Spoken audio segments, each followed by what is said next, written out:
consequences. Okay.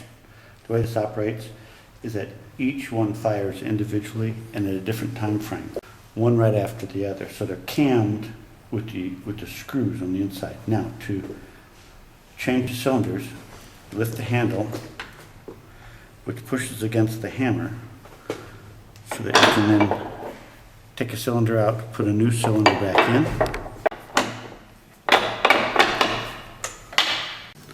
The cam that operates the hammer also has a helical screw in it. This helical screw is what picks up these pins to rotate the cylinder to line them up with the cylinder.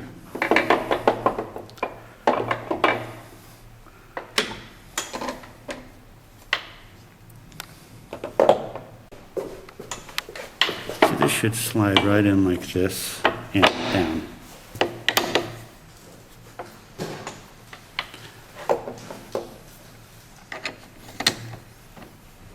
Simplicity is pretty simple. But the fact that they fire bang, bang, bang, bang, bang. They're even numbered.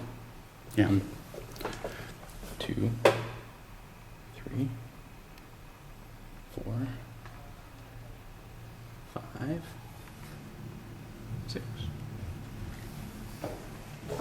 And you have two different calibers. You have a smaller and a larger cylinder.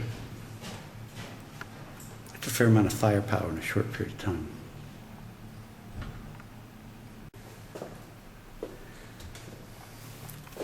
So these are the pins that run in the camming surface that also strike the hammer. So this is what lines it up to lock it. So this pin knows exactly where it is when the hammer comes down and hits this nipple. That's a fair amount. What is that?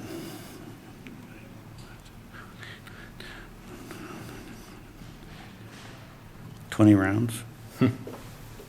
Times 6 barrels, that's 120 rounds. Yeah. Takes a These are little longer. 10.